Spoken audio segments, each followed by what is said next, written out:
Everybody mute their mic.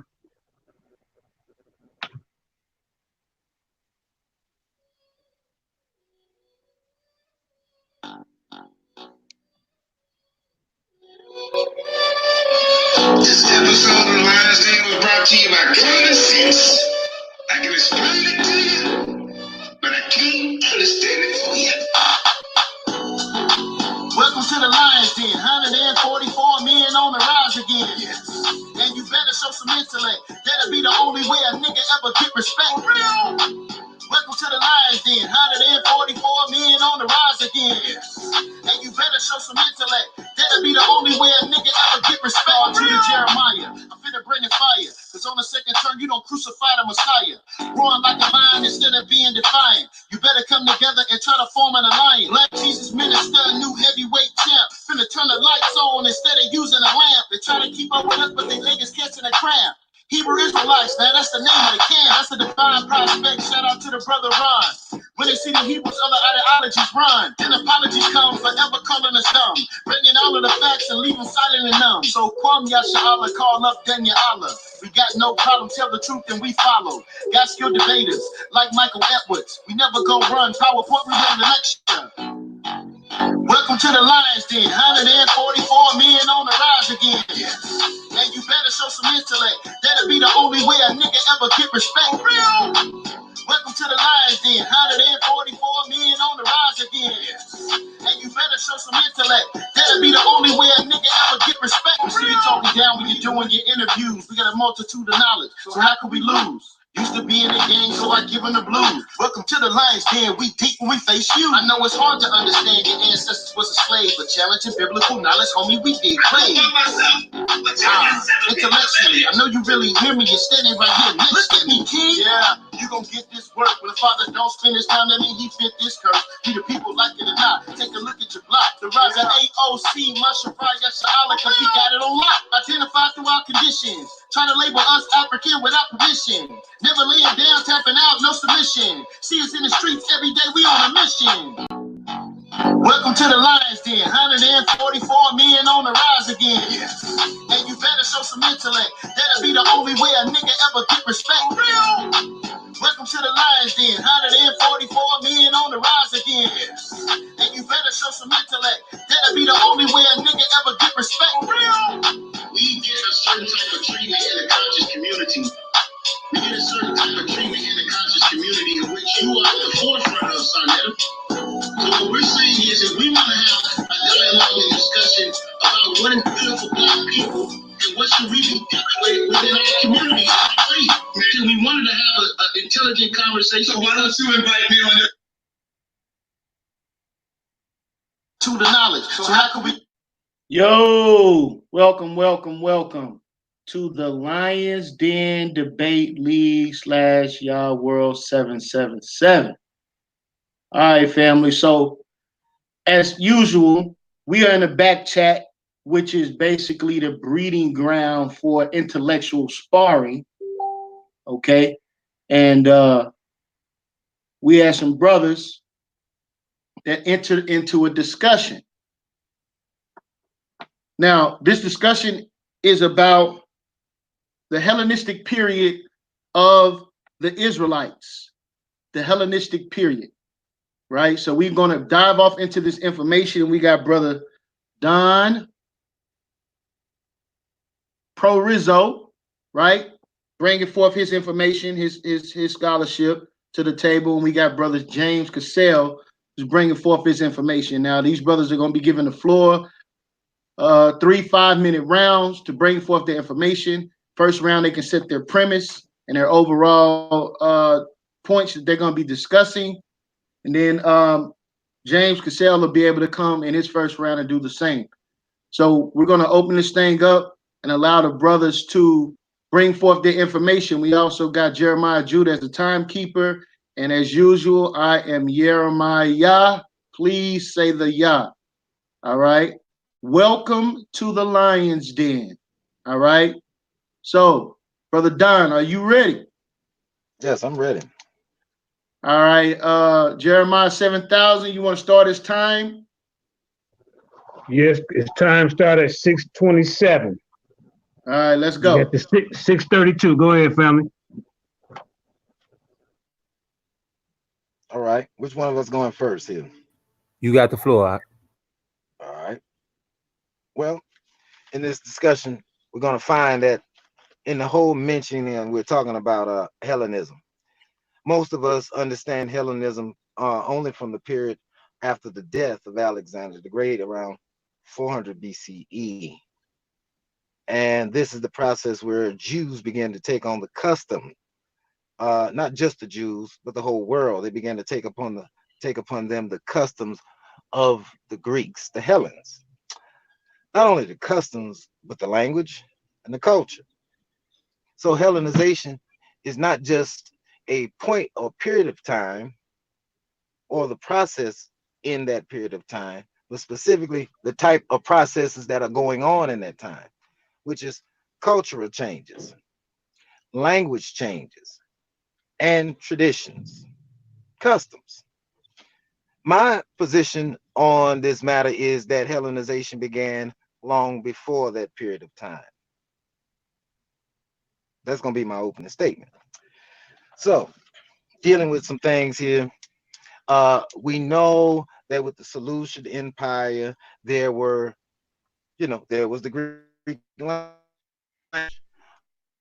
What we know, Greek language had many different forms, colors, a lot of different aspects to the Greek language itself. It has a tremendous history behind it. However, we're taking into view the two major components, which is the Attic Greek and the Koine Greek. So during the time of the Hellenization period, we have Alexander the Great. Before his death, he gives all the world his glossa. Glossa is language. He gives the whole world his language at that time. And the only way for him to give the world that language is it had to be in existence during his time. Again, I want to bring this point across one more time. Most of us understand the Hellenization period as the time after Alexander the Great died. But we have sources to show that that is not necessarily the case. See, in history, it depends on what view you're going after, as opposed to views that you're not going after. If we only look at the 4th, 5th century as the time of Hellenization, then we really have a biased, skewed view of history concerning the very process which deals with, again, culture, language, tradition. Culture, language, tradition. Not only these things, but geography and time, society. These are the elements that deal with quote unquote Hellenization. So I'm going to yield my time there. I'm going to yield my time over to my opponent. He's going to try to give us some information that we probably are not already familiar with. Hopefully he'll do that. And I yield the floor. All right, all right, all right. So we get a clear understanding of where the brother is coming from. We also want to give Brother James that opportunity. So are you ready, Brother James?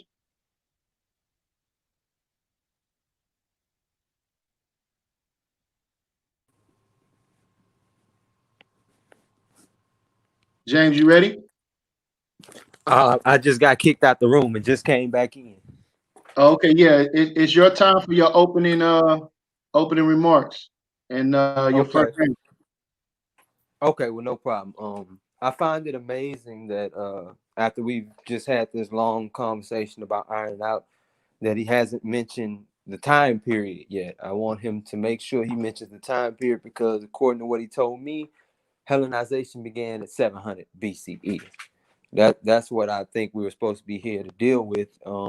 Also would like to know what evidence he has to show us that Hellenization began at 700 BCE. As he stated, we're all very, very familiar with the fact that Hellenization began with Alexander the Great. This is when the Greeks came to power, but the main emphasis of us having this debate was his claim for 700 BCE. And I'm sorry, I was sure that the Assyrians came and sacked the northern kingdom and not the Greeks.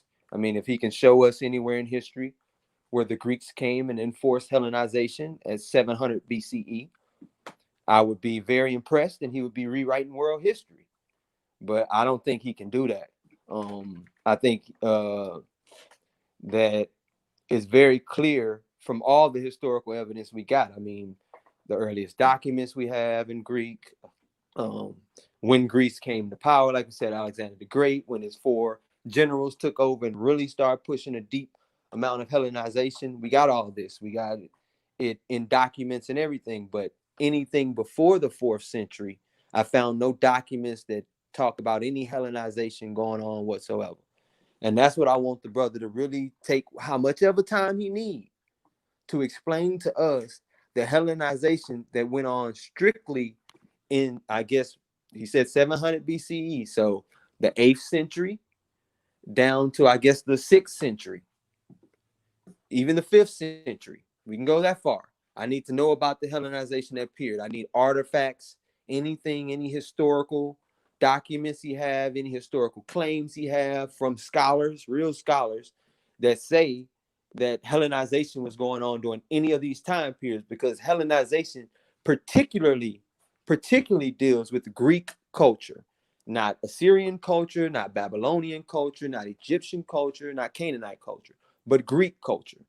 And like I said, I'm going to yield all the rest of my time and give him back the floor so he can explain to us again Hellenization from 8th century down to the 5th century and any evidence he has for that. Because if he can't give any, I think this debate is over with.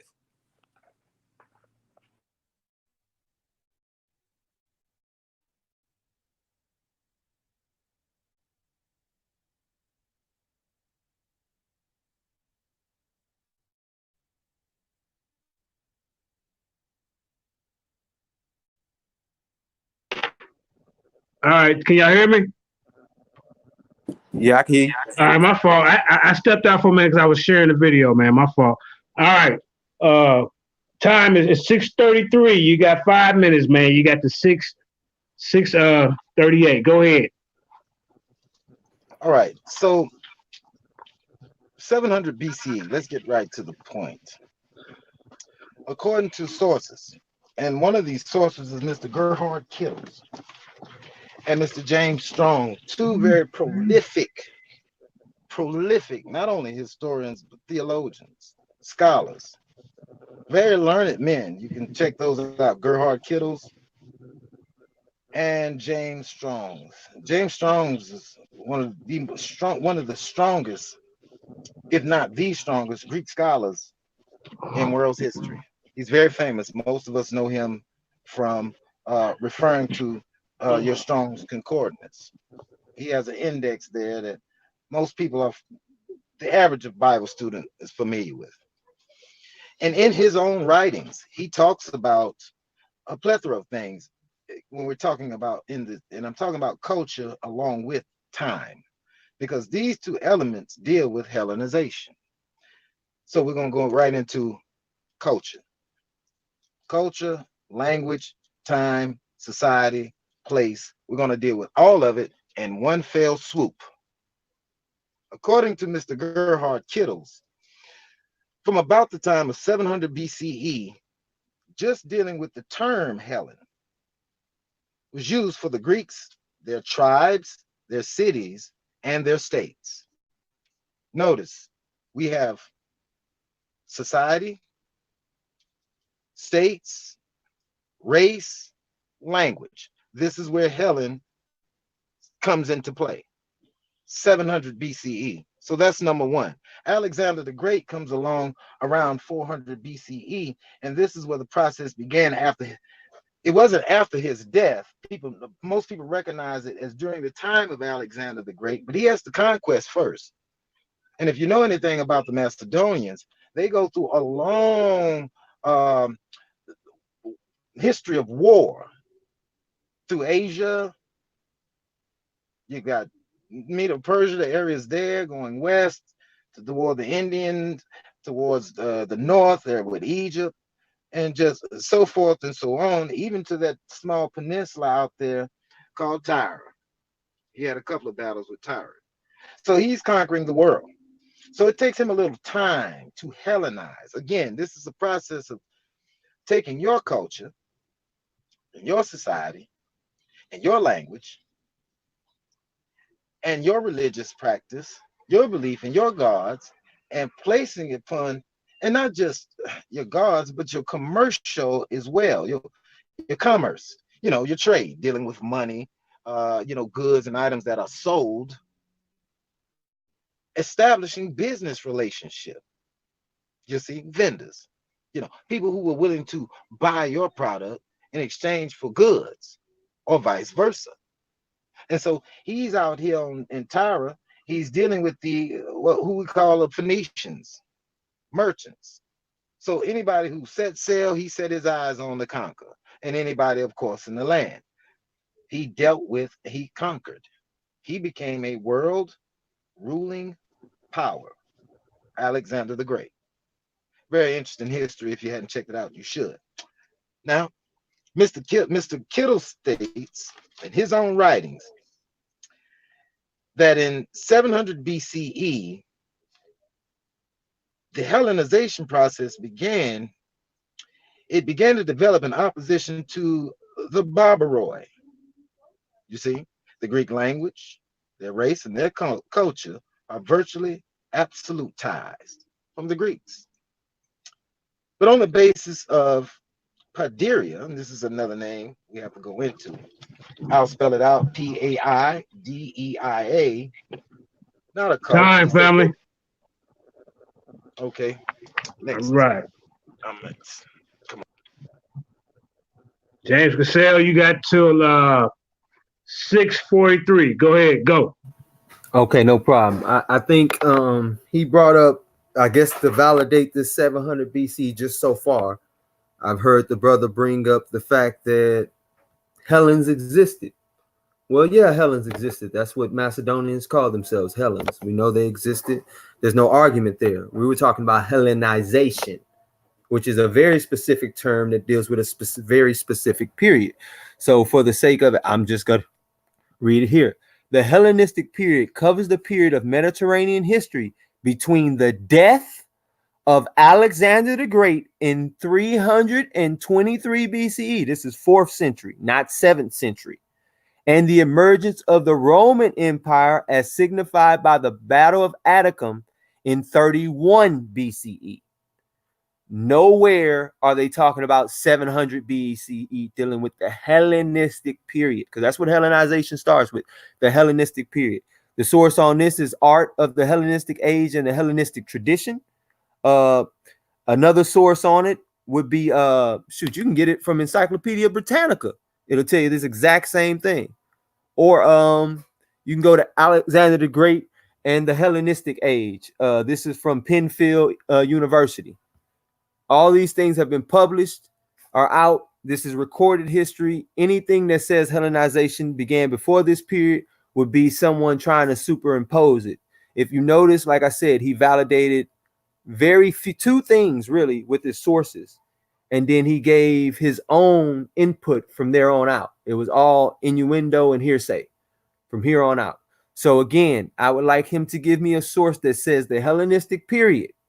Again, we talk about Hellenization. This is the Hellenistic period. Happens before the 4th century BCE. He has yet to prove that in any way. He's proven only that Hellenes existed so far. So, I mean, if you need a couple more minutes, let me know. I'll give them to you so you can take care of that. Okay. So again, after Alexander the Great, this is when the Hellenistic period.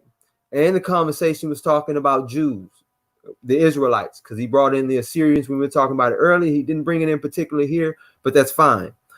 Any source you look up that talks about the Hellenization of the Israelites will tell you it started during around 323 BCE.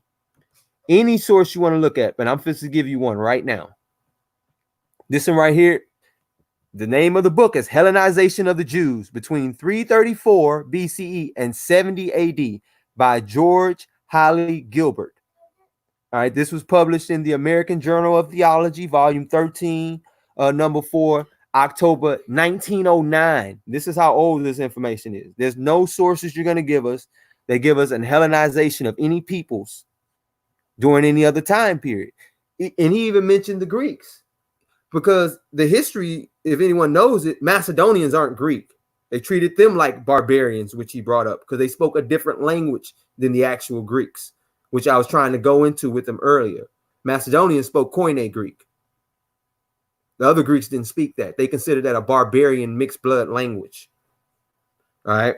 So when you're dealing with the fact that the Macedonians aren't even Greek at all, I don't see his point in even bringing it up. 1 minute remaining. Thank you.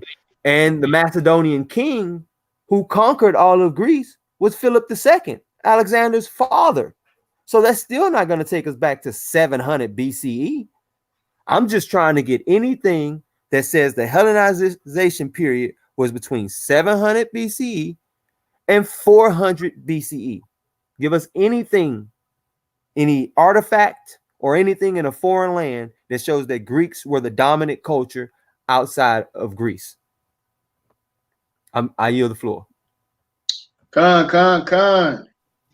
All right, man. So as we continue on here, hard-hitting information, challenges being laid down, and we're looking to see some of the archaeology, some of the history, some of the historical proof. Brother Don, are you ready? I'm ready. Let's go. Thank you, fam. Well, again, our opponent is strong arming. Get the 648, family. My fault. Go ahead. My opponent is strong arming the very meaning and definition of Hellenization. He's not defined for us the meaning of the term Hellenization, but rather wants to defer to the actual influence of Hellenization that it had upon the Jewish population, while ignoring the fact that you cannot have Hellenization without the language and without its sphere of influence.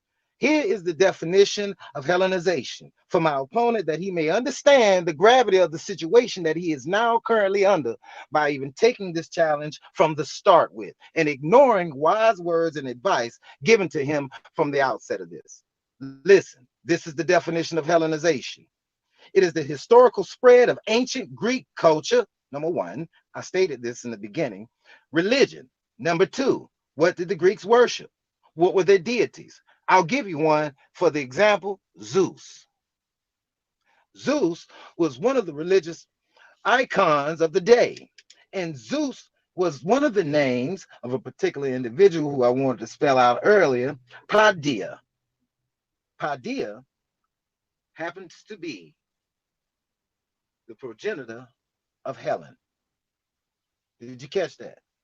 Padilla is the progenitor of Helen. Helen is the progenitor of the Hellenists. Did you get that? So I want you to understand this.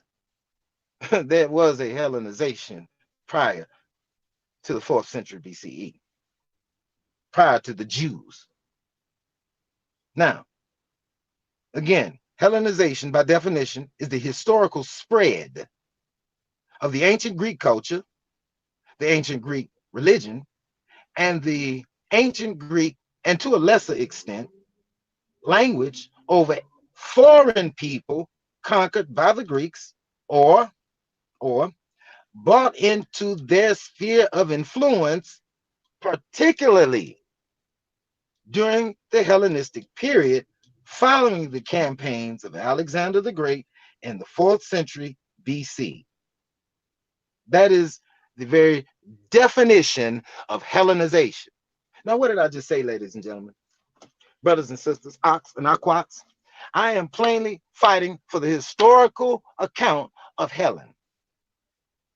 That's what I'm fighting for, which our opponent does not seem to understand. He does not understand what Hellenization means. He's rather referring to the Jewish Hellenization process.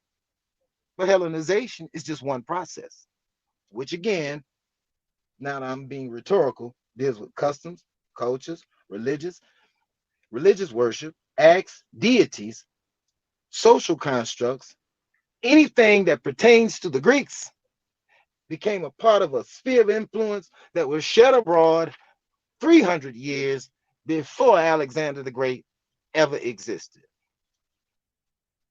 Again, Mr. How much time I got left, moderator?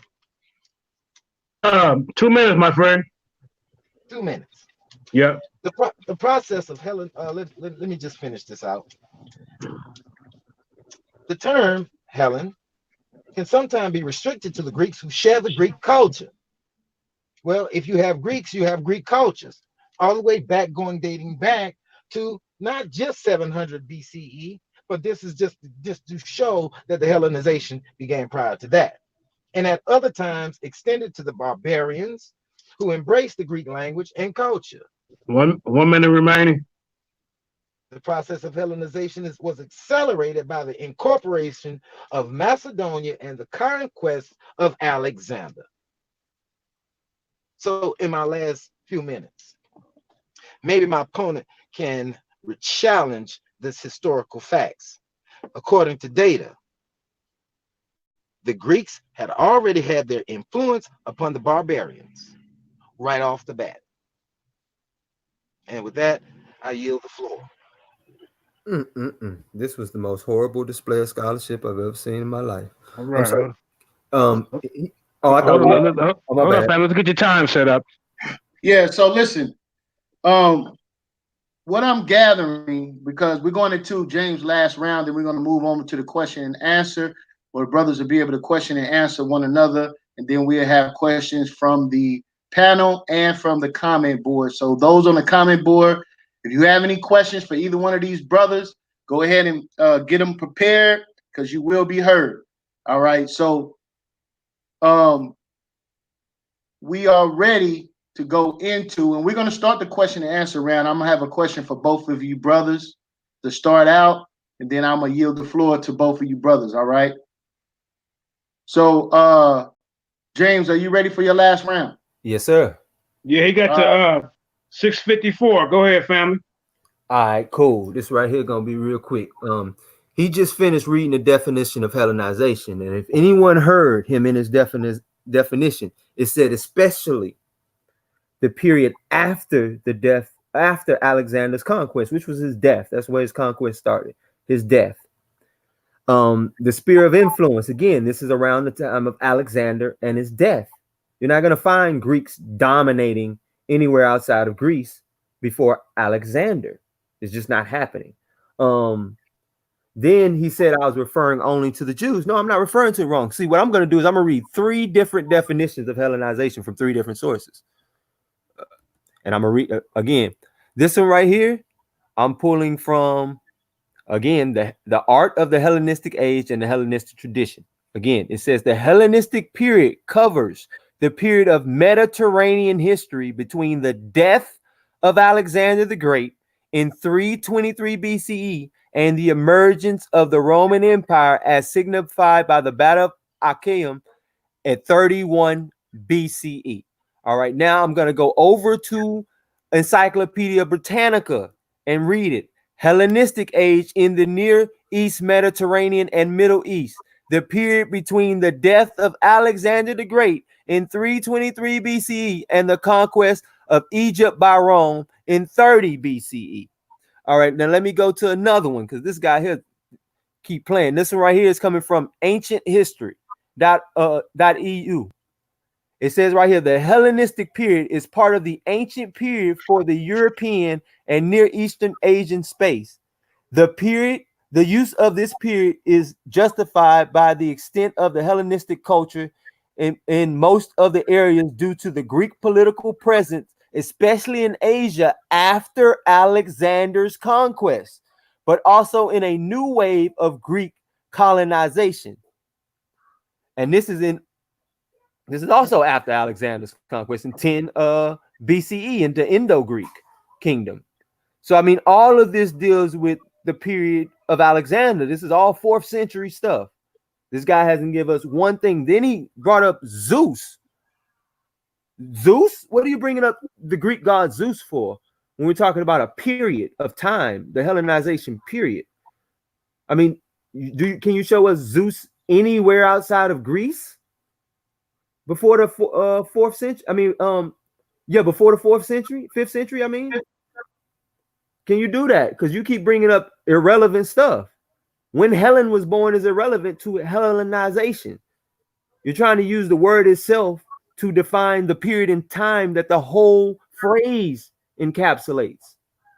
All right. Don't take things out of context to try to make an argument. We're talking about the Hellenization period that didn't happen to the 4th century. I've given you 3 different definitions of it that shows it didn't happen to the 4th century. You mischaracterized me by saying it was only Jewish. And you said you had something 300 years before Alexander the Great where they're talking about Hellenization. Can you give us that source, please? And I yield. 2 minutes remaining. I don't even need that, bro. Because he, like I said, everything says conquest of Alexander. Even his own definition said the conquest of Alexander. And if he's trying to put something before that, he needs to give us that. Any empirical data, I need some pottery, something that shows strong Greek influence outside of Greece. All right. All right. So let me get this straight because I'm noticing a pattern, right? And the pattern that I'm noticing is, well, let me ask you this, Brother Don. Are you identifying the origins of what the Hellenistic practice was prior to Alexander and that the Greeks adopted that particular practice? Is this what you're saying? Absolutely.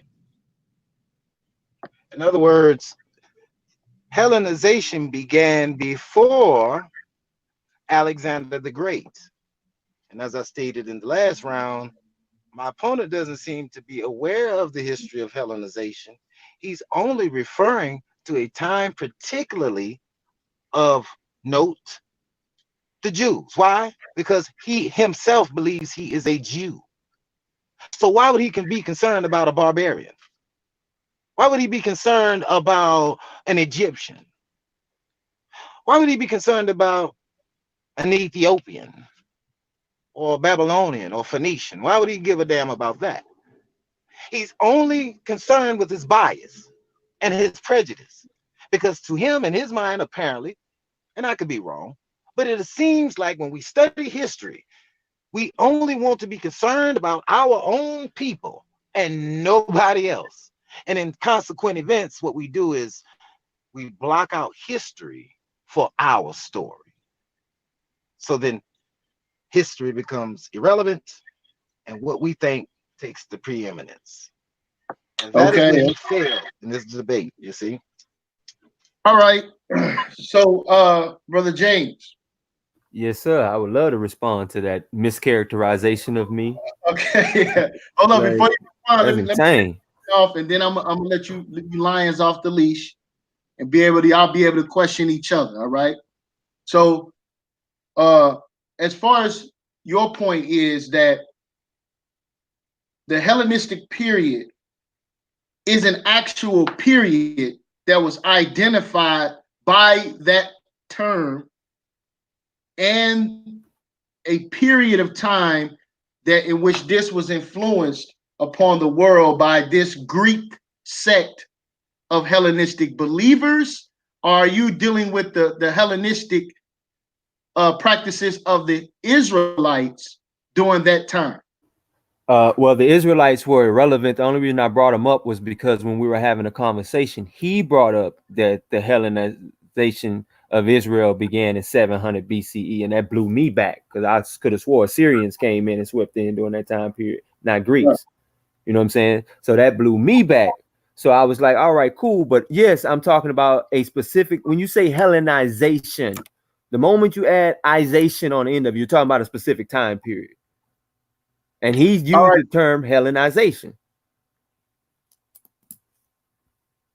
Okay, I didn't mean to cut you. I want you to get that out. But this will be my last little final input. Then I'll let y'all go. Is there any credibility to him identifying the pre-existence of Hellenists prior to Alexander the Great? No, there's no credibility because that's not Hellenization. Hellens are alive and kicking. No one has a problem with that, but that's not Hellenization. Hellenization is them imposing it upon other cultures around the world, and they didn't emerge as a power to do that until Alexander the Great. Right. All right, so I want to read something out of the Apocrypha really quickly here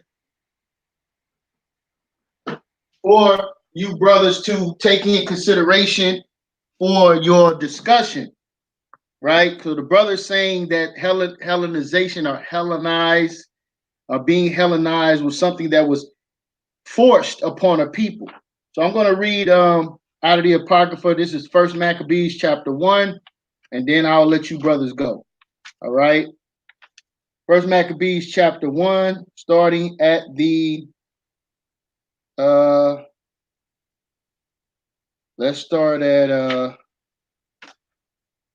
41st verse. It says, First Maccabees chapter 1, verse 41. Moreover, King Antiochus wrote to his whole kingdom that all should be one people. Verse 42. And everyone should leave his laws, and all the heathens agreed according to the commandments of the king. Verse 43. Yea, many also of the Israelites consented to his religion, and sacrificed unto idols, and profaned the Shabbat. Verse 44. For the king had sent letters by messengers unto Jerusalem and the cities of Judea, that they should follow the strange laws of the land, and forbidding burnt offerings and sacrifices and drink offerings in the temple, and that they should profane the Shabbat and festival days, and the polluting the sanctuary and holy place. I'll yield the floor, and since Don, you went first, you can go ahead and open up with your first question to Brother James, and then James, you can answer, then pose your question. All right. My first question is this, because it sounds like you're digressing from the actual discussion.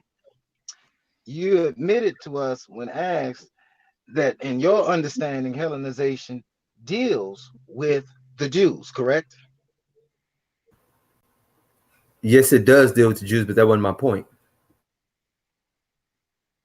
So then you admit when you're referring to Hellenization, you are referring to the Greek influence over the Jewish world, correct? Incorrect. I'm talking about the Greek influence over the known world. If you, you've asked me two questions. Now I'm going to put a question back at you. Can you show us through archaeological evidence any evidence of Greek influence outside of Greece pre 4th century BC? I mean dominant influence, not just trade or something. I'm talking about dominance. That's what Hellenization is, Greek domination. Yes, I proved that right off the bat when I said that Hellen, which is the term that you and I and everyone else use when we're referring to Greek, that existed back roughly around 700 BCE. I proved that point a long time ago. Where at outside of Greece? Again, the language is a part of Hellenization, correct? Well, Hellenization encompasses more than just a language. You can't oversimplify it in order to make a point. It's language. I didn't earlier. Hold up. I know you said it was Greek culture, not just language, culture, religion, and sometimes language. You even said that it was sparsely language, and you identified it as a period after Alexander the Great. So I understand that. We both agree on the definition you read. I'm trying to figure out where you're getting, what's your source for Hellenization, not Helen the goddess, but Hellenization before the 4th century BCE. Can I get that, please? Again, Mr. Gerhard Kittles and Mr. James Strong's two prolific Greek scholars, as I stated in the outset, they say that around 700 BCE, and not just them, there's sources on Wikipedia that gives us this as well as encyclopedias. Mhm. When we're talking about Hellenization, when I'm referring to that, I am talking about language. I've dealt with that already. Well, if you've got language, well, wouldn't you have a school? Well, I have an Wouldn't you have- issue with you using a theologian as a source for linguistics. I have an issue with you using a theologian as a source, as an authority on Greek history. James Strong is not a historian. He's a theologian. So do you want to reference an historian? He's a Greek scholar, which involves history. He's a theologian. It don't involve being a Greek scholar does not only involve theology. There are many Greek scholars who are not involved in theology whatsoever. Actually, it's more Greek scholars not involved with theology than there are involved with theology. So you have that wrong. I mean, Aristotelians, I can get into philosophers from Greece that people study religiously that ain't got nothing to do with religion. Okay, so quit trying to use that as a scapegoat. That's not the argument. My argument that I'm putting forth is the language existed in 700 BCE. And if you have a language and you have a people and you have a tribe and you have a city, that involves a level of education, does it not? But does dominance of other question is, does the language involve education? Wow. Okay, the definition of I'm answering your question. The definition of Hellenization is the spread of ancient Greek culture, religion, and language over foreigners after the period of Alexander the Great. You're talking 700 BCE. Who was Greece dominant over during 700 BCE? What outside force were they dominant over?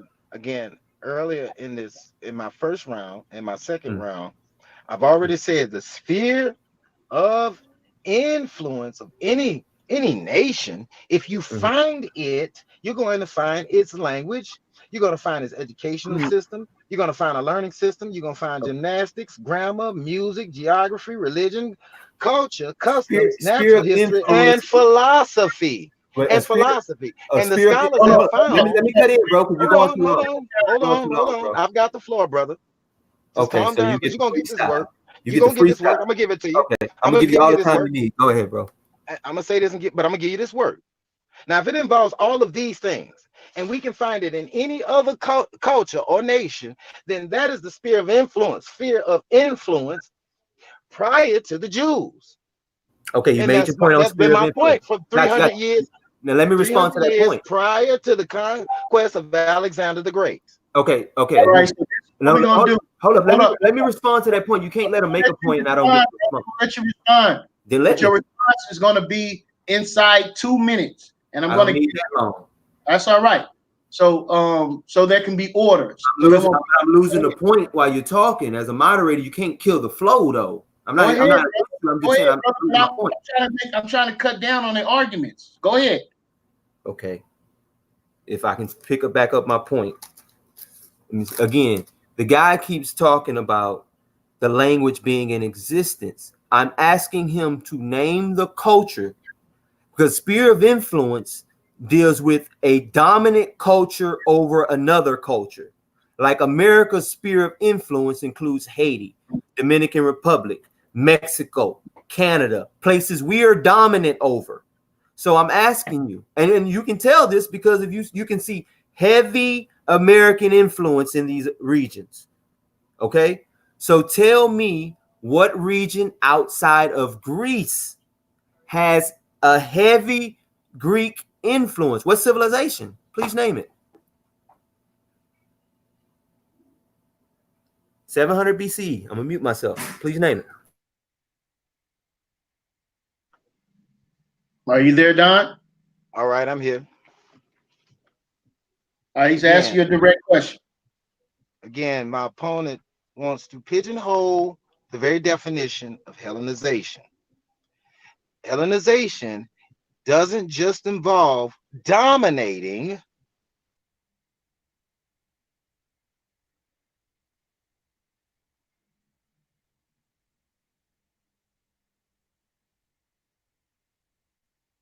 Are you there? Yeah, I was about to say, am I the only one that went silent on? I'm Don, sorry. are Can you you hear me there? now? Can you hear me? Yeah, we can hear you. Yeah. Okay, I'm sorry. My screen was on something else. Again, my opponent is straw manning the whole definition of Hellenization because his bias is only pertaining to two things: the Jews and them. They're dominating another society. That is not the definition of Hellenization. It's not about dominating. It is about finding anything within the sphere of influence. See, Hellenization is about an influencing. It's the power of influence. That's what it is about. It is not about I go in, I kill two people in a nation, and therefore I run the nation. No, that's called winning a war. That's called battle. You see? But when we're talking about a sphere of influence, you may come in a country and let's say there was 1 billion people in the country. You kill off 500,000 people, and that 500,000 people represents that country's military might. Once you do that, you don't kill everybody in it to influence. If you killed everyone, you wouldn't be influencing. If you dominated it, in what way do you mean domination? See? Okay, let me respond to that. I gave you 2 I'm minutes. almost Yeah, finished. that's 2 minutes. That's 2 minutes, Don. That's 2 minutes. Okay, Go ahead, James. All right, cool. I'm gonna read the definition of sphere of influence because I don't think he knows the terms he's using. Sphere of influence: a country or area in which another country has power to affect developments, although it has no formal authority. A field area in which an individual organization has power to affect events and developments. Can you show me Greeks' power over another country where they're showing they have power over their developments, like how they're building things, how they're building up their economy, how they're building up their customs? Can you show me that 700 BCE, please?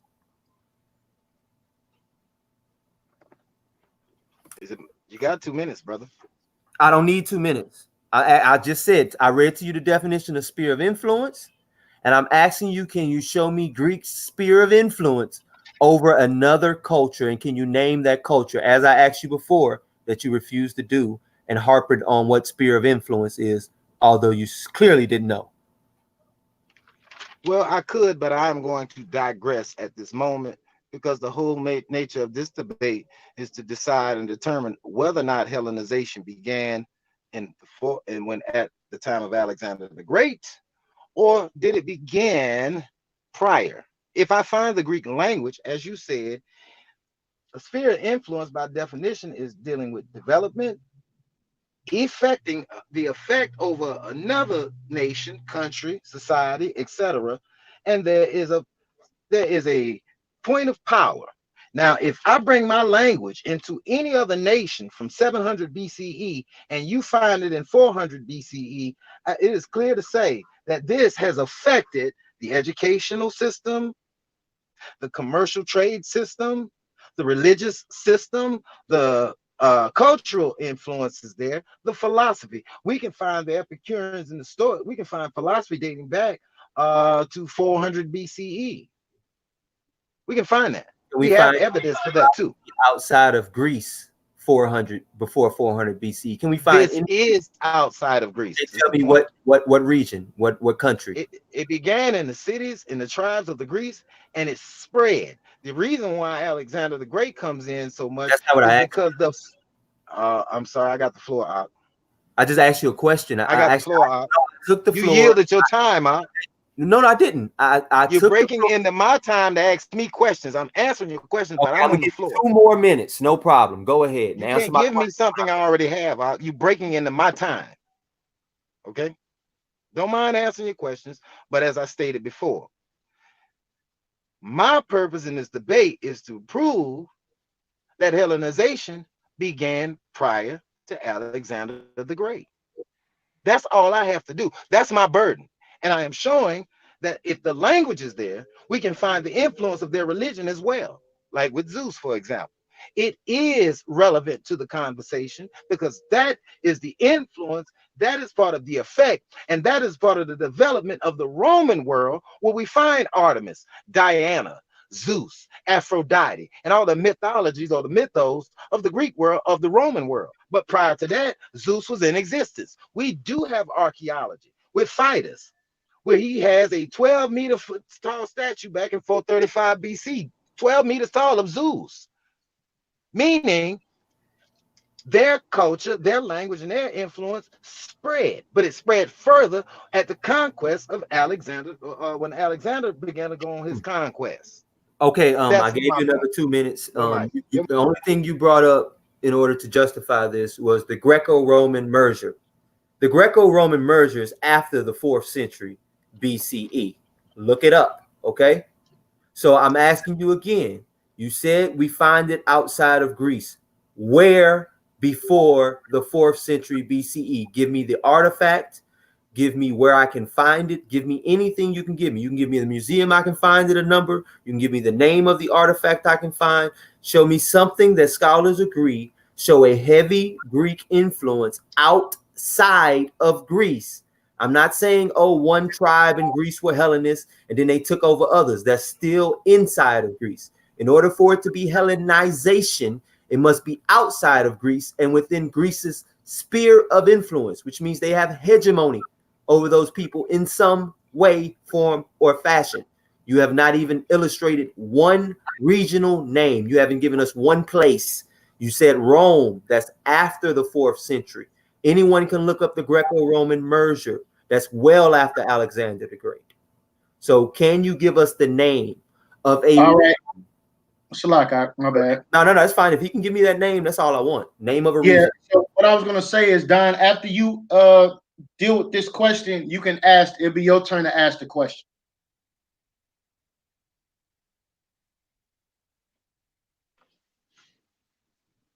You there, Don? Yes, I'm here. I had to unmute my mic. Okay. Well, at this time, again, I'm going to digress from that particular point and provide those sources at a different time, just due to the fact that this was impromptu. And that puts a burden on me that I don't have to be obliged to do at this current moment. But I did give you one name, and that's the barbarians. And I will give you that. The barbarian has a history. And again, as I stated, that the Hellenization began 700 BCE, and it extended to the barbarians. They embraced Greek culture and their language. It's really simple. And not only that, the Paideia, which is also a school of education, or Paideia. Those things will help tie in some of the historic finds concerning Hellenization prior to Alexander the Great, prior to what you call Hellenization.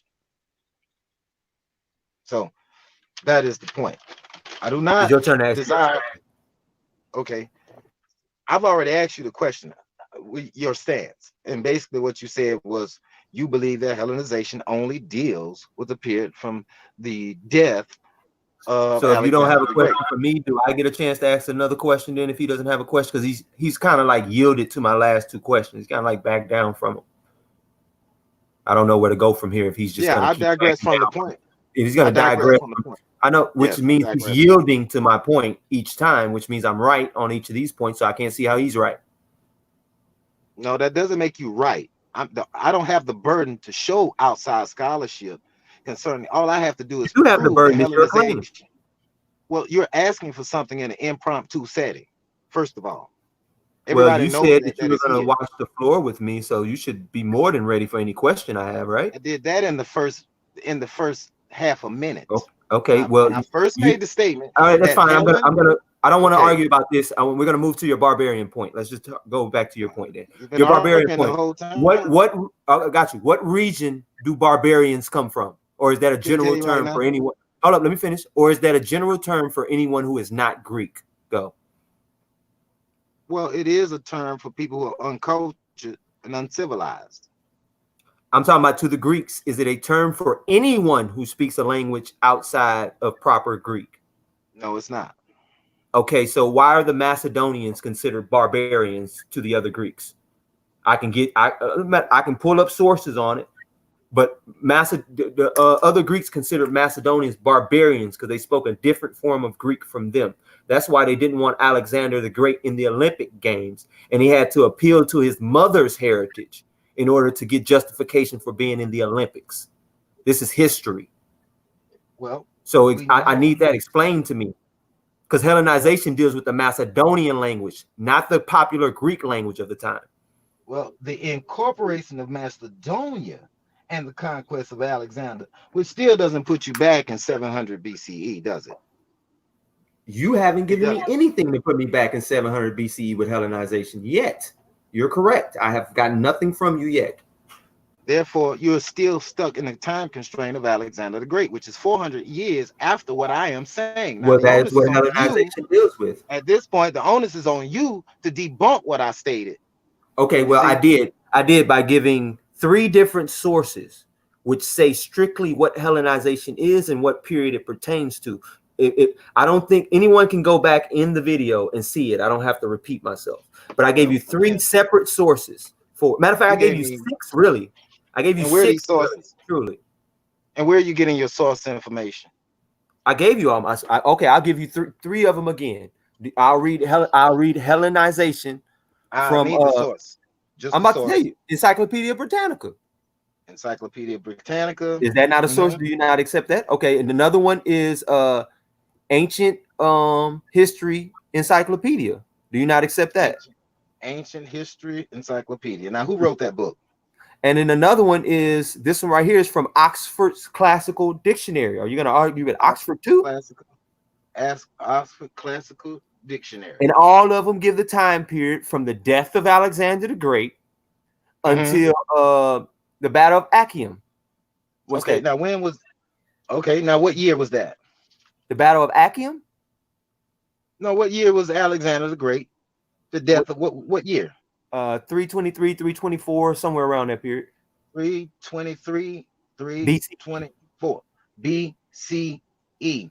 That's well after 700 BCE, 400 years, damn near. Great. So you're saying that Oxford says it's 323 BCE?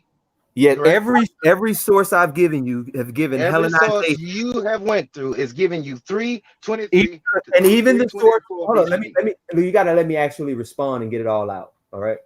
Even the source you gave said after Alexander the Great. The one you gave. Which source was that? Which source was that? Slow down. Anyone can go back in the video, look at the own source you gave and how you read out, especially after the death of Alexander the Great. Anyone can hear you say that again. I don't have to argue with you about that. Right. So the question is now this. You gave 3 sources. Each one of these sources agree with 323 to 324 BCE is when Hellenization began, correct? Yes, the Hellenistic period. Yes, sir. And each one of these sources are talking about the process of the Hellenization, correct? Hellenization is the imposement of Greek culture on other cultures. That is what Hellenization is. Then what do we need the time frame for? Because it tells you what time frame that happened from. Because when Rome came to power, tell us? I'm trying. Look, let me answer you, bro. You're cutting me off in the middle of the answer. Because when Rome came to power, guess what went? Roman influence took over. Question: can I have influence without power?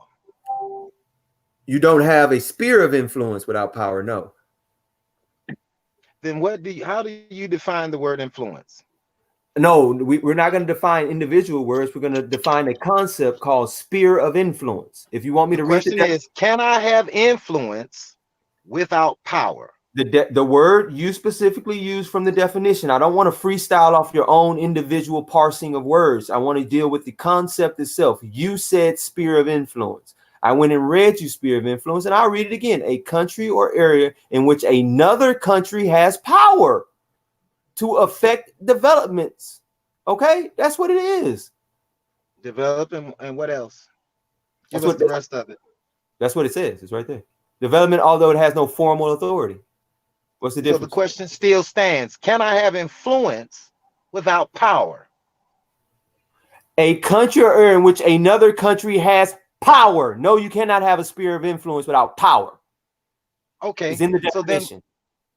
that is under the definition of sphere of influence. Yes, that's what you use. Then you want to parse it up to just influence and get rid of the sphere in order to make your point, but that doesn't work. We're going to keep the whole concept of sphere of influence, and that means another country has power in your country. Like again, let me finish. I'm trying to give examples. I'm going to give example of one.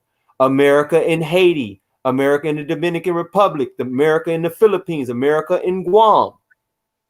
That's our sphere of influence. We have power there, even though we have no formal authority because they have their own president.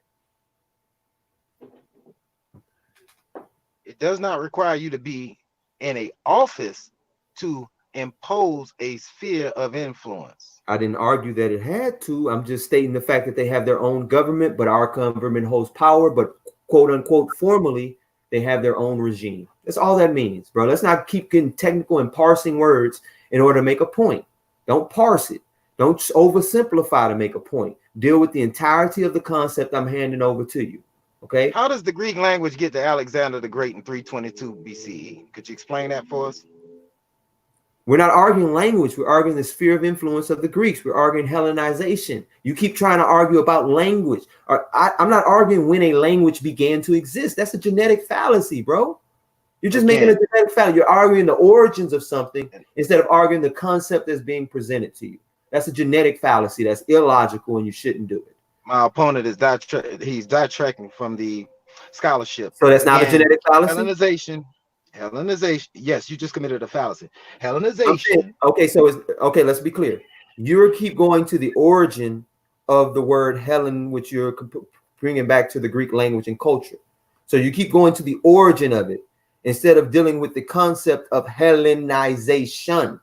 Okay, not just Hellen, Hellenization, which means someone is imposing something. Yes. Okay. But it is called a process. It is a process, meaning here, let's do this. Let's help you a little bit. And let's help the audience a little bit with this particular term, process. Because for some reason, we're not getting it. It's like it's not coming across. Now, you called this debate and you're getting it. I'm giving you the work. Give me the date of the beginning of the process. Hold on, stop. Process is a course or state of going on, a series of events or actions.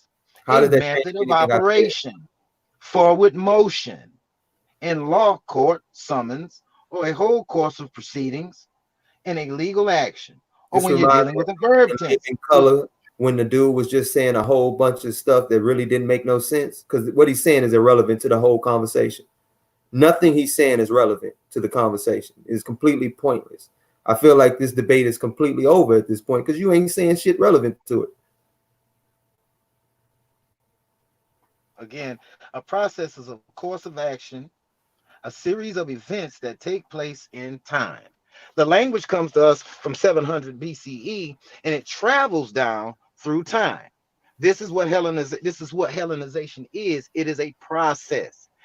They didn't just start in 700 BCE conquering everybody. No, that's the fallacious argument you're posing on my behalf.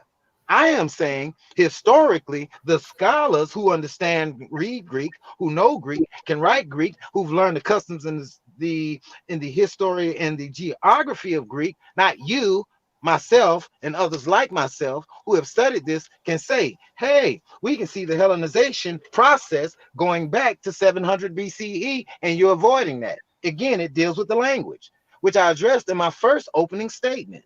And then it deals with the race. It deals with the customs, the cultures. It deals with. Does Hellenization deal with a sphere of influence or not now? That is what you call a sphere of influence. If I can find any trace of Greek here in America, I can see. Hold on. If I can find anything in America, hold on. If I can find one at a time, family, one at a time. I know, but he's making too many points. It's called Gisgallop. I know. This is a family show. This is a family show, y'all. Come on. You got to make one at a time. Y'all doing good. Y'all doing good, man. Y'all doing good. Go ahead. All right. My point is. Make your point again. Go ahead. Y'all want to get the clock back out? 2 minute answer? We might need it back out because he talks for a long time. I'm just gonna make one point and get off this mic. today in this country, I can find in our fraternities, in our churches, in government, in our culture, the influence of Greek thought, philosophy, religious belief, even in our judicial system. I can find that. And I can date that back. I can say, hey, well, a big push of this happened when Alexander the Great took the reins to rule the world. But he had a language, a custom, a culture prior to his existence going back to 700 BCE. Okay. And that's Hellenization. That is what I am calling. Okay, cool. He's calling that Hellenization. There's no scholar in the world that he can quote, because he went to a theologian and is trying to superimpose him as a authority in his history. This is ridiculous at this point. Then I give him Encyclopedia Britannica. That's put together by scholars. Okay, ancient EU. That's put ancient history EU. That's put together by scholars. Not just know anybody, man. Come on, you can't sit here and cast off everything I'm saying because you want to harp on a language. Again, when you read, I'm gonna sum up everything and then I'm literally gonna get off this call because I'm done because he's being absurd at this point.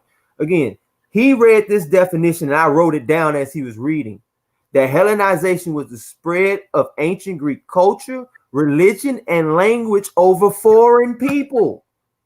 Over foreign people, and they having a sphere of influence on them. Then I go and give this dude the definition of sphere of influence is when one country has power in another country. Okay, and then I gave him examples of how America has a vast sphere of influence. Okay, he discounts all that in order to just harper on language. Hellenization is not dominance of a language over its own people. That's ridiculous. This is why I'm saying, like, I don't even want to have this conversation no more because I can't be serious with this guy. He gave the definition, and now he wants to keep parsing things up and throwing out anything that makes him look wrong. He's just wrong at this point. No scholar's gonna come out and say it. He can't give us none. He got to run the theologians and stuff in order to make his point. All right. And with that, I acquiesce. I appreciate y'all having me. All right. Hey, Jeremiah, do anybody in the audience want to ask any questions? You gonna do it like that? Yeah, I believe so. Let me see here.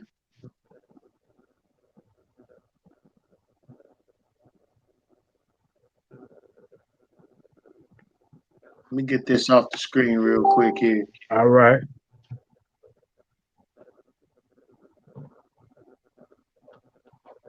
Yo, Jashub just joined the panel, man. Do you got any questions, Jashub? Yeah, I got a question for the brother Don, man.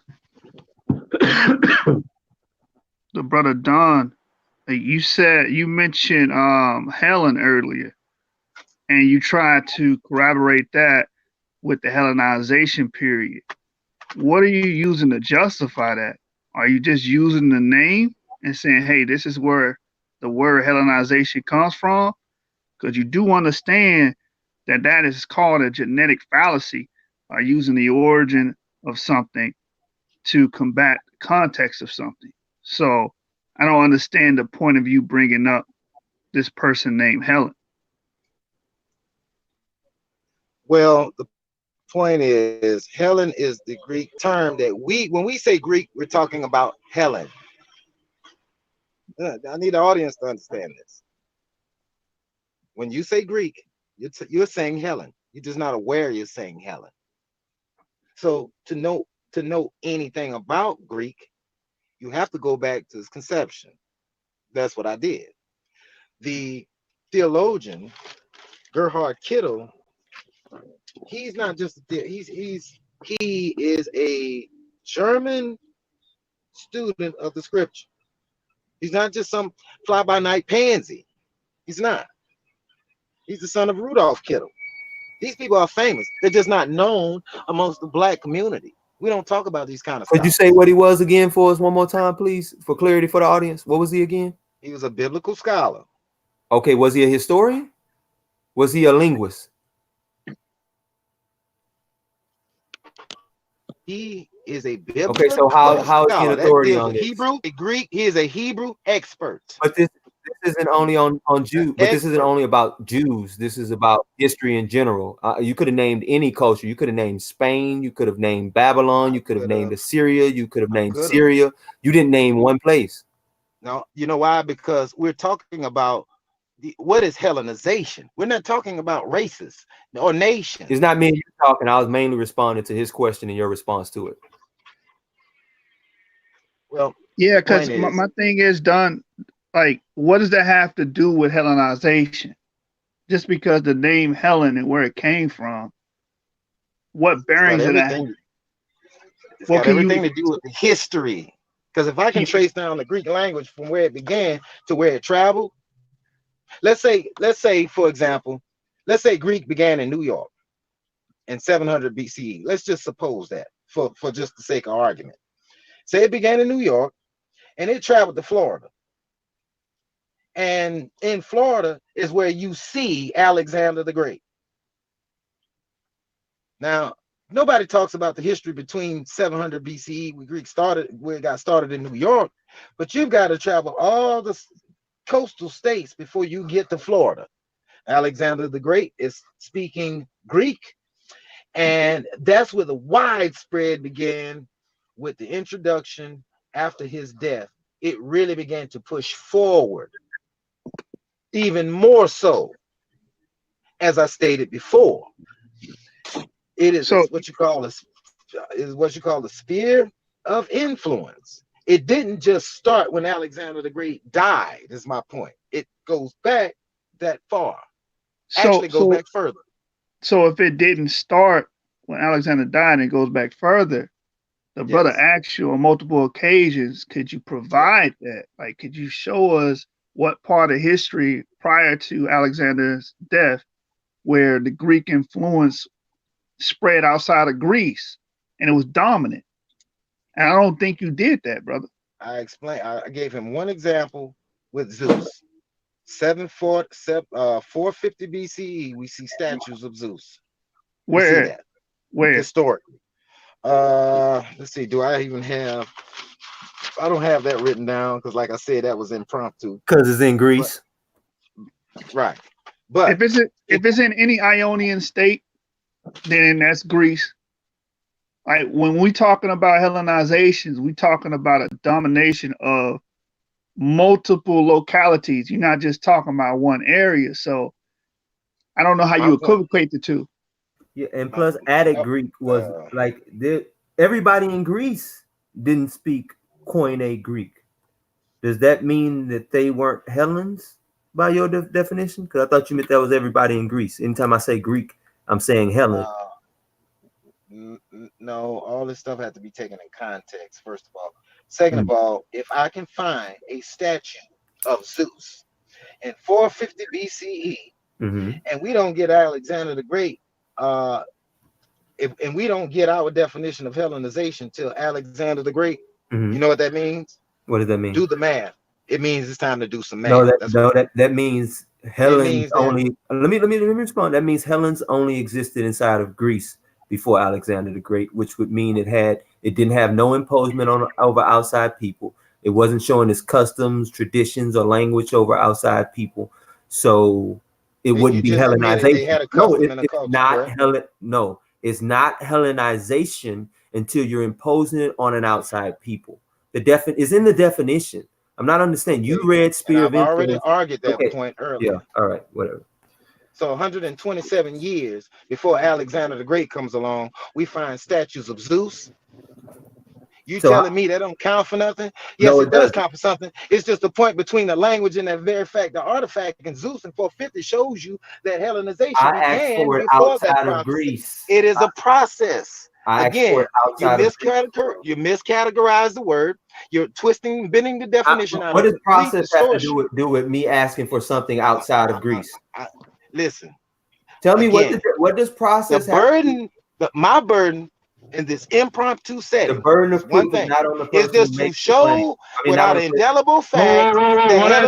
Family. Come on, y'all. Y'all doing good. Come on. Let's keep it good. The only onus that I have to hold up is the very thing we got here for.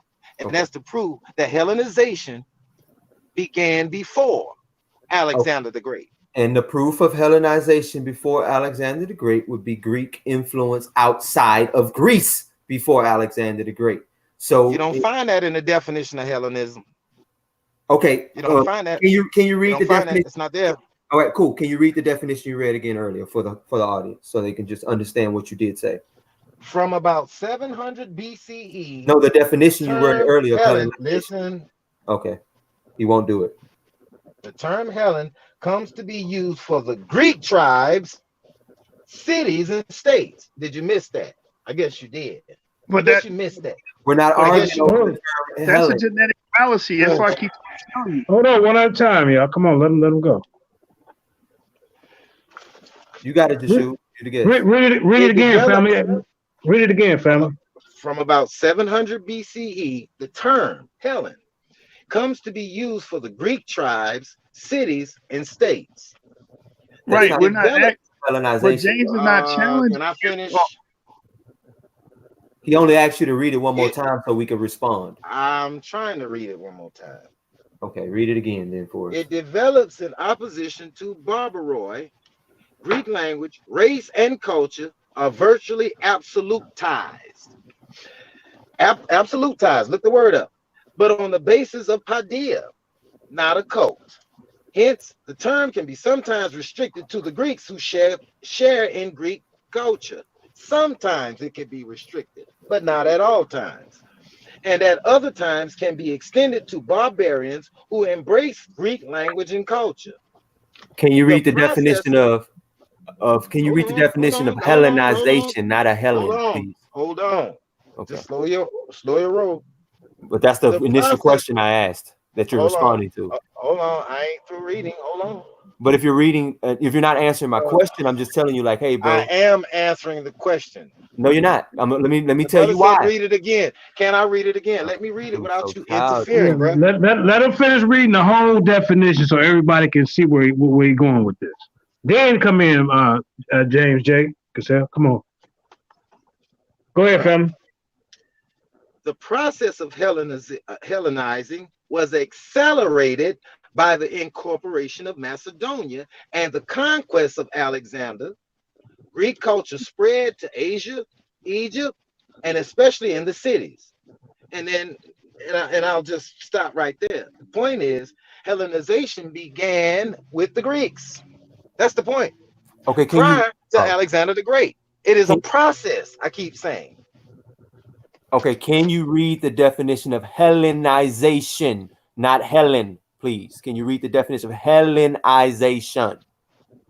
That you read, the one you read earlier, because the one you read earlier said the spread of ancient Greek culture and religion. Can you read that one, please? That's part of Hellenization. It's the process of it. Okay, can you read anytime you spread a language? Can you do what I'm asking or not? Just say no if you don't want to, so I can make another point. Yes, okay. But I can't do it. I want you to read the part that says spread of ancient Greek culture, not the other parts beneath it or above it. I want the key parts. Let me go back to it. You won't read it, I'll read it. Because this I'll go back to it. Ain't no problem. Games what a simple definition of a word is, because it's becoming ridiculous. You're impeding, that's why. Okay, no problem. I'm gonna read it again.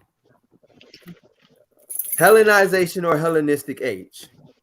In the Near Eastern Mediterranean and Middle East, the period between the death of Alexander the Great, 323 BCE, and the conquest of Egypt by Rome in 30 BCE. This is the definition of it. I'm going to read another definition of it. That's not a definition, by the way.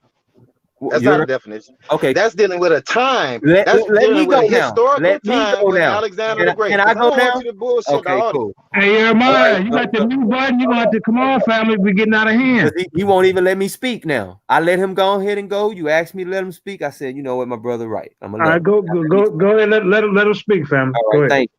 I'm gonna read another one. Read of Hellenization or Hellenistic period. That is a part of the ancient period for the European and Near Asian space.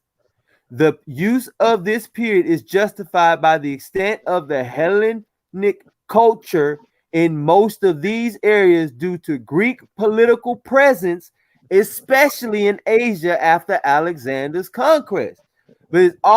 but also to a new wave of Greek civilization that went on after that. Come on, bro. These are the definitions of Hellenization, not the definition of Helen. Two different things. All right, man. Let me jump in real. Can the audience can I ask a question at the Jeremiah? Y'all go. Yeah. All right. So it is kind of become redundant because let me just ask, when the Hellenists or the worship of Helen, did that begin with the Greeks? And if it began with the Greeks, where did it spread to? Are you saying that it spread to Macedon? Is it Macedonia part of Greece?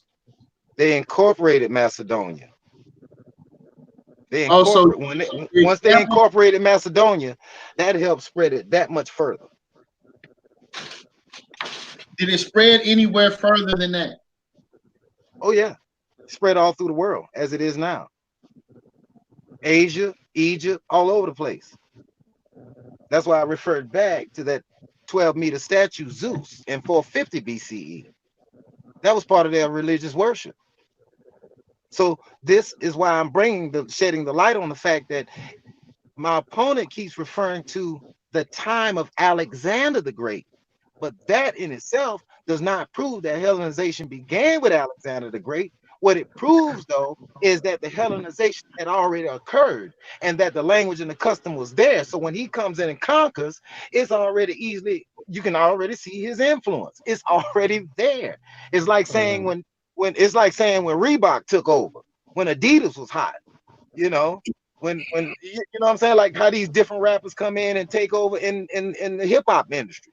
One rapper dies out, takes his place, and that's what Hellenization is about. It began before Alexander the Great, not at the time, Right. Let me say something real quick. To me, it seemed like it was a process. Hellenization is a process, and then it took full steam after Alexander the Great died. But it just didn't happen overnight. What he's basically trying to say, it was a build up to it. You know what I'm saying? They had to build. I understood that what he was saying. I'm just saying that's inaccurate. All right. Now let me ask y'all one question. How did we get to this point? What started this? Well, because he made the statement that Hellenization began 700 BCE. I wanted him to show and prove that. But I want to go even further because I do got, I think, a real key question to all of this because he's claiming 700 BC and that's key. Can he give us the oldest depiction, text, or anything of the goddess Helen to show that she was even around at 700 BCE? Oh, that's a good one. Helen is language. Helen is dealing with Greek. When you say Greek, you say Helen. The scholars, the German history, this guy that I brought up, Gerhard Kittels, is an expert in Hebrew in Germany. So it ain't like I'm bringing out, some encyclopedia because somebody wrote the information that's in those Oxford encyclopedia, Wikipedia. No, I'm giving you a source scholar. I'm giving you James Strong. I'm giving you two scholars. I'm not giving you anybody can get an English encyclopedia. If that's all this was about, then it would be over with and you'd prove your point. But it is not an age. You are referring to a historical point in time. Well, that does not in itself denote the definition of Hellenization. Okay, cool. So your whole debate has been illogical. All right, I want to read something about this Gerhard Kittels guy. Let me read this about Gerhard Kittel. Gerhard Kittel was a German Lutheran theologian and lexicographer of biblical languages. Not a historian, again, or nothing, but maybe he knew a little Koine Greek. I'll give it that. He was an enthusiastic supporter of the Nazis and an open Semite. This the guy. He ain't a scholar, bro. This the guy we supposed to depend on. So here's he ain't even a scholar. He's a fucking Nazi. What is a lexicon? Look, I'm trying to figure out why are we putting forth. If you're talking about the man, can you give us Okay, well, could you tell us what a lexicon a theologian as a scholar in history? Okay. Mm-hmm. In So Greek he's a theologian, history, and what else is he? In what a history? Nazi. Could you tell us? You mean Adolf Hitler Nazi? You know, swastika Nazi. Yeah, I know that. We understand so that. I'm asking why are we Question referencing this guy as if he's the an question authority to in you history? is, what is a lexicon? That's irrelevant to my question I asked you. I mean, you got to ask my question Could first. you tell us what a theologian is? Could you tell us what a theologian is? Someone who studies the Christian religion, or a religion in general, actually, but in this case, the Christian religion, a Lutheran theologian. I don't see how that gives him grounds for being in. Let me finish what I'm saying. Let me finish what I'm saying. I'll read whatever you want me to. I don't see how that gives us grounds for using him as an authority on history. Okay, understood. So could you read that for us one more time? Okay, Gerhard Kittel was a German Lutheran theologian and lexicographer of biblical languages. He was an enthusiastic supporter of the Nazis. Okay, now could you tell us what is a lexicographer? What's a lexicographer? Somebody who writes down lexicons. What's your point? Then what is a lexicon? Oh, you're gonna ask me 1,000,001 questions? Like I just told you. Moving on. What's your point? You don't have to answer it. Could okay, you what's tell your us point? what a lexicon is? What's your point? Well, you brought up the man's background, right? Mm-hmm. You said that he was a lexicographer, according to what you learned, and he was a theologian. Okay. So could you define, since you are making the what case, makes him a historian? I'm looking for his historical value. You're using him for historical value, not his lexiconal value, not his theologian value. You're using him for historical value. So if he's not a historian, a Greek historian, I don't find him relevant. Could you tell us what a lexicon is? Oh, shit. Okay, so I see we're just going to talk past each other, so I'm done. All right, and let's get ready to wrap this up, y'all. What you think? Right. Yeah, man, we get yeah, y'all both did good. I mean, but you did a good job, man. Check this out. I mean, so basically, Hellenization has messed up the world. Period. Right? Well, can we agree to that? We damn sure can agree to that. All right. So what we need to do, we need to figure out how we can get up out of this Hellenization by coming together as one. You dig? That's how I see that. I mean, okay, the time periods may be off a little bit. You know, where he think it started. He said it started in 700 BC. My man's over here said it started. What'd you say? 323. What'd you say, family? Okay. Yeah, 324. But the whole thing is when they took over and started it, it messed us up. That's what we should be getting out of, and how we can get up out of this Hellenization, because it's still going on today in America. Well, you know, it deals with. That's why I rattled all those things off, because it's dealing with this is the mark of the beast. This very Hellenization process brought in all the idols, all the way back to when you get Zeus, he ties into all the other gods from the other ancient worlds. Right. So it's a part of the mark of the beast. So when you look at these churches today in America with these crosses, guess where this comes from? All right. When you look at all these statues, guess where it comes from? But it is a part of a system that didn't just start in Greece. It began in Medo-Persia. But before it was there, it was in Babylon. But before there, it was in Babel. See, this stuff is a big thing. But and we mainly point to our people, because that's where the big old this stuff is, just like this homosexuality. You see what I'm saying? It's like when did homosexuals start coming out on TV? We can pinpoint that. So when we say, if we said homosexualizing or effeminization, what are we going to say? We're going to say effeminization began in 2019. No, somebody will come along and say, no, it actually began 400 or 500 years ago. Right. Well, I think with the whole hippie movement. With the whole hippie movement. You see what I'm saying? So that's my point there, you know. That's the point. Concept. Yeah. All right. I think we agree with most of that stuff. Like, you know what I'm saying? Like he was saying about that. But I find it amazing if it come from Babylon and all them places, then I guess our whole argument is futile, because it couldn't have originated in Greece. Then I don't even see the need of the use of Helen, because it originated in Babylon. But like you say, all of the craziness and stuff that go on with. That's definitely true, man. Yeah. But I think the best thing we can do is just come back to that Torah at the end of the day, man. We all There know you go. There you go. That's what I'm talking about. See, that's how we end on a good note. That's what I'm talking about. No, I'm gonna end on a bad note. Oh, come on, Yashub. Don't do it, brother. Hell no. Hey, save it for the hold up. Save it for the back chat. We need a happy ending here. Hey, Yashub. The scholastic bully in the house. Go ahead, Yashub. Say what you gonna say. Come on. Now I'm gonna mess your whole little flow up. No, come on. I'm gonna let you live, man. I'm gonna let you live. All right, cool. And with that being said, look, we got another debate coming up this Saturday. It won't be on Y'all World's 777. It might be on a Black Jesus Minister platform or Information Age. I'm trying to figure it out because Jeremiah got a concert that he's gonna do this Saturday in Dallas, Texas. What's it called? The drip. Was Drip and Sip? Talk about that for a minute, family. It's actually this Sunday, okay, November 3rd, right? Dallas Fort Worth, man. Y'all should come out, man, and build with your family. And remember, we also are keeping in mind, in memory of the sister that was slain out there in her home.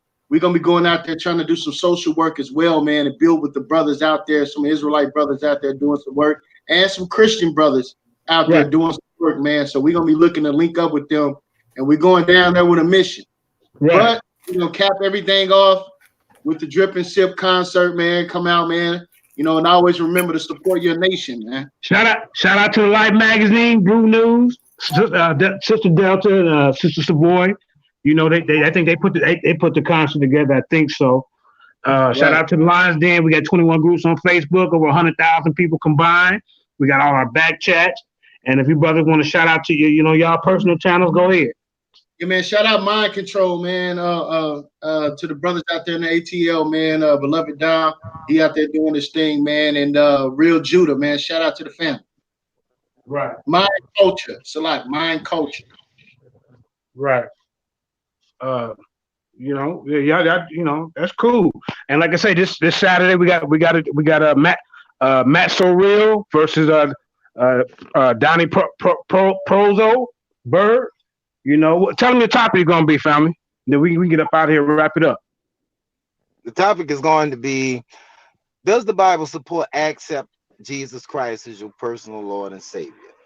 All right. I will be taking the negative. I will be taking the negative position. My opponent will be taking the affirmative position. I'm gonna tell you this, Don. You about to wipe the floor with you, man. Jesus Christ. That's a fact. Somebody get the grave lined up. I'm full of surprises. You'll be surprised. Okay, right. And we'll make sure Jesus bless you in your grave. Right? We'll make you a prayer to Jesus to right. Your sins when we bury you, right? See, this how you enter the debate, man. Because the last debate I was involved in, not me and Sebastian did real good, but when me and the other guy didn't end too well. So we getting better with time. The more and more we do it, we getting better, and that's what it's all about. Yeah, the debate, but we brothers. You know what I'm saying? Right. That's right. And listen, man, it's important that you all get involved in the back chats, man. We got these rooms set up so brothers can, flex their intellectual muscles, man. And it goes down there, then we bring it to the mainstream so you all can see it, man. So if you think you have, that intellectual muscle, then come deal with us, man. We taking on all challenges, man. And we got a multitude of competitors ready to bring forth that scholastic information, man. Real talk. Shalom. Hallelujah. Hallelujah.